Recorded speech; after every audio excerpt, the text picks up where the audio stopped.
আসসালামু আলাইকুম ওয়া রাহমাতুল্লাহি ওয়া বারাকাতুহু। সবাই কেমন আছেন? আশা করছি কাছে দূরে দেশ অথবা দেশের বাইরে যে যেখান থেকে আজকে আমার ভিডিওটি দেখছেন, মহান আল্লাহ তাআলার অশেষ রহমতে সবাই অনেক বেশি ভালো আছেন। আলহামদুলিল্লাহ, আলহামদুলিল্লাহ আমরাও কিন্তু ভালো আছি। সকালে ঘুম থেকে উঠে আগে নাস্তাটা অফ ক্যামেরায় তৈরি করে নিয়েছি। তো এখন পরিবারের সবাই মিলে একসাথে নাস্তাটা করছি আজকে। সচরাচর কিন্তু একসাথে নাস্তা করাটা হয়ে ওঠে না। তো আজকে হচ্ছে সবাই একসাথেই করছি। আর মা যেহেতু বেশ কিছুদিন পর আর কি এসেছেন, বেড়াতে গিয়েছিলেন, তো সেখান থেকে এসেছেন, অন্যরকম একটা আনন্দ লাগছিল সবাই একসাথে বসে নাস্তা করছি। আমার মেয়েটাও আজকে খুব তাড়াতাড়ি ঘুম থেকে উঠে গিয়েছে, তো ওকেও পাশাপাশি খাইয়ে নিচ্ছিলাম।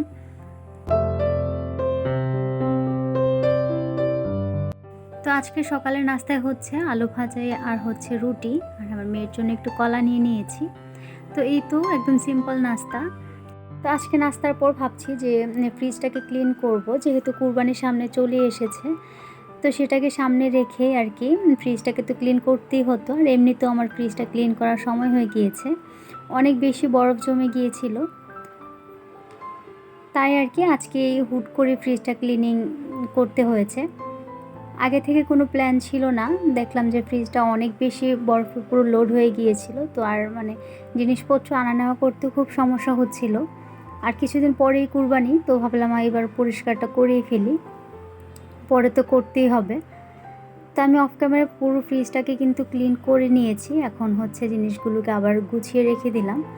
এখন কিন্তু মোটামুটি পুরো ফ্রিজটা খালি বলাই চলে। যা কিছু রয়েছে সেগুলো ঈদের আগেই শেষ হয়ে যাবে, যেমন দুধগুলো আর হচ্ছে কিছু ফ্রোজেন খাবার রয়েছে।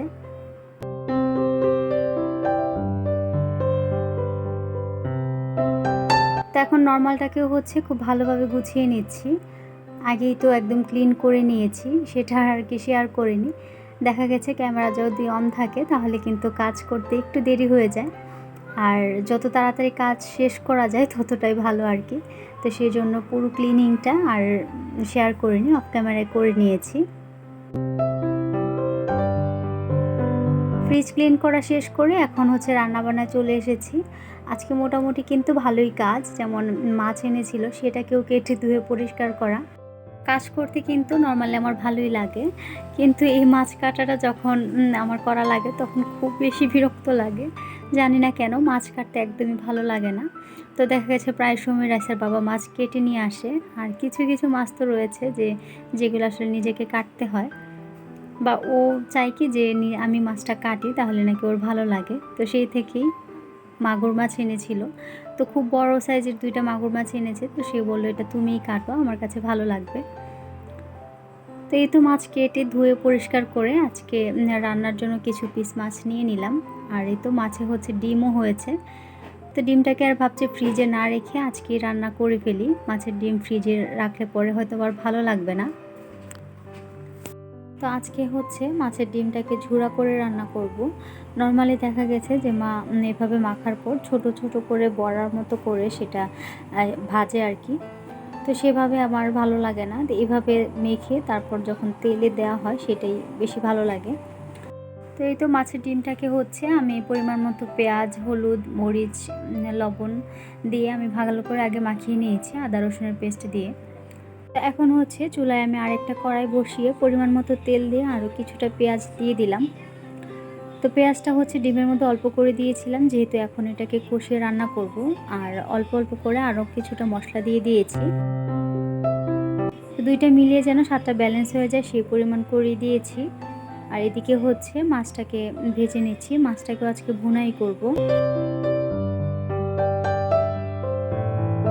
তো আমার মশলাটা এখানে কষা হয়ে গিয়েছে। তো এখন হচ্ছে মেখে রাখা যে ডিমটা সেটা দিয়ে দিচ্ছি। আর এই বাটিটাতেই হচ্ছে অল্প একটু পানি দিয়ে পরিষ্কার করে আমি সেই পানিটা দিয়ে দিব। এভাবে ডিমের ঝুরা রান্না করার ক্ষেত্রে কিন্তু বেশি একটা পানির প্রয়োজন হয় না, তো আমি অল্প কিছুটা পানি দিয়ে দিচ্ছি। আর তারপর হচ্ছে এটাকে অনবরত নাড়তে হবে, না হলে দেখা গেছে নিচ থেকে লেগে যায়। মাছ ভুনা করার জন্য এখানে পেঁয়াজটাকে কষিয়ে নিচ্ছি। মাগুর মাছটাও আমার কাছে অনেক বেশি ভালো লাগে, আমার পছন্দের একটা মাছের তালিকায় এই মাগুর মাছটাও রয়েছে।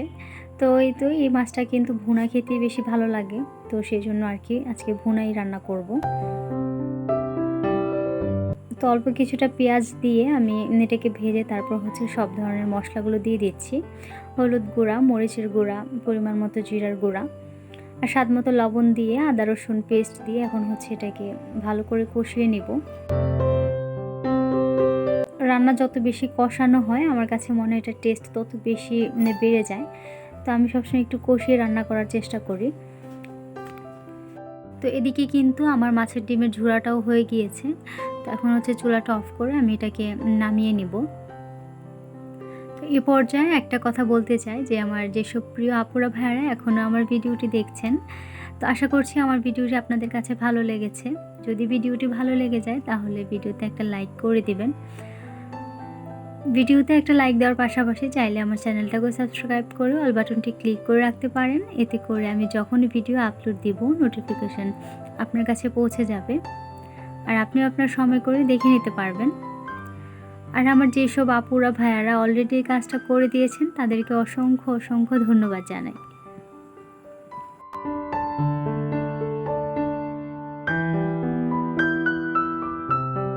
তো আমার মাছ ভুনাটাও কিন্তু হয়ে গিয়েছে, এবার হচ্ছে ভাতটাকে বসিয়ে দিলাম। তো মোটামুটি কিন্তু সব রান্নাবান্নাই হয়ে গিয়েছে। ভাতটা হওয়ার পর হচ্ছে ডালটা রান্না করলে রান্নাবান্না একদম কমপ্লিট। আর সব কিছু হচ্ছে বাটিতে নামিয়ে নিয়েছি। এই তো মাছ ভুনাটা দেখতে কতটা লোভনীয় হয়েছে, তাই না পুরা। আর ডিমের ঝুড়াটাকেও বাটিতে নামিয়ে নিয়েছি।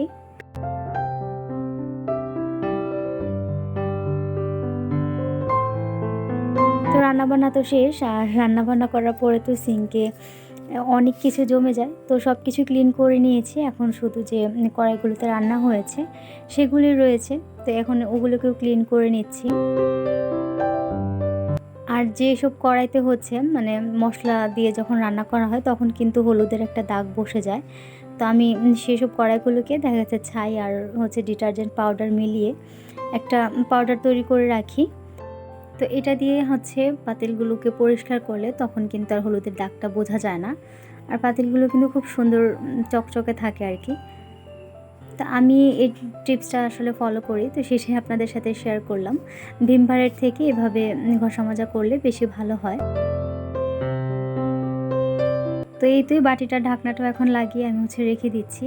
আর যে বাটিগুলো হচ্ছে ধুয়েছি কড়াইগুলো, তো সব কিছু এখন ঝুড়িতে রেখে দিচ্ছি পানি ঝরে যাওয়ার জন্য। পানি ঝরে গেলে এগুলোকে জায়গা মতো রেখে দিব। তো এই তো ডালটাও কিন্তু সেদ্ধ হয়ে এসেছে, তো এটাকে ডাল ঘুটনির সাহায্যে একটু ঘুটে দিচ্ছি। আর আজকে হচ্ছে আমের ডাল রান্না করব। তো ডালটা ঘোটা হয়ে গেলে আমি কিছু আম হচ্ছে কেটে রেখেছিলাম সেটা দিয়ে দিচ্ছি। যে গরম পড়েছে এই গরমে কিন্তু আমের ডালটা হলে ভালোই লাগে, বা যে কোনো টক তরকারি হলে ভালোই কিন্তু লাগে। তো এই তো আমি ডালটা রান্না করে নিলাম। তো রান্নাবান্না কিন্তু শেষ হয়ে গিয়েছিল। তো পরবর্তীতে মা বলছিল একটু মাছ দিয়ে টক রান্না করে দেওয়ার জন্য। মায়ের মুখে একদমই রুচি নেই, কোনো কিছুই খেতে পারে না। তো ডাক্তার দেখিয়ে এসেছেন, তো ভাবলো যে এটা হলে হয়তো একটু ভাত খেতে পারবে। তো সেই জন্য হচ্ছে মায়ের জন্য অল্প করে আমি আমের টকটা রান্না করছি। এটাও খুব সিম্পল, শুধু হাতে মেখে পেঁয়াজটাকে তারপর মাছ একসাথে দিয়ে একটু কষিয়ে ঝোল দিয়ে দিলাম, আর সাথে হচ্ছে আমগুলোকেও দিয়ে দিয়েছি। রান্নাটা খুব সহজ হলেও খেতে কিন্তু খুব বেশি মজা হয়। তো লাস্ট মুহূর্তে কিছু কাঁচা মরিচ আর হচ্ছে ধনেপাতা দিয়ে এখন এটাকে নামিয়ে নিব। রান্না করতেও কিন্তু এই তরকারিটা বেশি একটা সময়েরও প্রয়োজন হয় না। ডালটাকেও হচ্ছে এবার বাটিতে নামিয়ে দুপুরে খাবারের সময় যেহেতু হয়ে গিয়েছে, তো টেবিলে সব কিছু সাজিয়ে নিচ্ছি। আর সবাই বসে একসাথে হচ্ছে এখন দুপুরে খাবারটা খেয়ে নেব। এর মধ্যে আমি গোসল করে নামাজ পড়ে চলে এসেছি। তো সবাই মিলে হচ্ছে এখন দুপুরে খাবারটা খেয়ে নেব। ইদানিং কিন্তু ভালোই গরম পড়েছে, যদিও টুকটাক বৃষ্টি হচ্ছে, কিন্তু গরমটা কমার কিন্তু কোনো নামই নেই। গরম সে গরমের মতোই আছে। যখন একটু বৃষ্টি হয় তখন দেখা গেছে হালকা একটু ঠান্ডা লাগে, পরবর্তীতে সেই গরম। তো গরমের জন্য একদম পুরো অতিষ্ঠ হয়ে যাচ্ছি আমরা সবাই। বিশেষ করে মা বাবাকে নিয়ে সমস্যাটা একটু বেশি হচ্ছে, ওনারা যেহেতু বয়স হয়ে গিয়েছে যার কারণে আর কি। তো এই তো সবাই মিলে এখন দুপুরে খাবারটাকে শেষ করে নিচ্ছি। তো সবাই মিলে খাবার দাবার খাওয়া একসাথে বসে এটা কিন্তু একটা অন্যরকম একটা আনন্দ। আর এই টেবিলেই দেখা গেছে যে আমরা সবাই অনেক ধরনের কথা বলি, দুষ্টামি ফাজলামি। তো সব কিছু মিলিয়ে কিন্তু এই টাইমটা অনেক বেশি সুন্দর হয়ে থাকে। তো আমার কাছে মনে হয় আর কি আমাদের তো এই খাবার টেবিলে বসলে যত ধরনের কথা রয়েছে সবাই মিলে বলতে থাকি। তো এই সময়টা যেহেতু সবসময় হয় না, মানে রাইসার বাবার জন্য সবাই একসাথে মিলে বসে খাওয়া হয় না। দুপুরে দেখা গেছে উনি যদি দেরি করে আসেন তাহলে বাবা মা আগেই খেয়ে নেয়, আর সকালে তো উনি খুব তাড়াতাড়ি খেয়ে বের হয়ে যায়। তো ওনার ছুটির দিনটাতেই এই সময়টা বেশি আসে। তো আমরা সবাই মিলে বসে একসাথে খাই আর অনেক রকমের আনন্দ করি। তো এই তো দুপুরে খাবার দাবার শেষ করে এখন টেবিলের মধ্যে যা এক্সট্রা খাবার রয়েছে সবগুলোকে ঢেকে রাখছি, আর টেবিলটাকেও সাথে ভালো করে পরিষ্কার করে নিচ্ছি।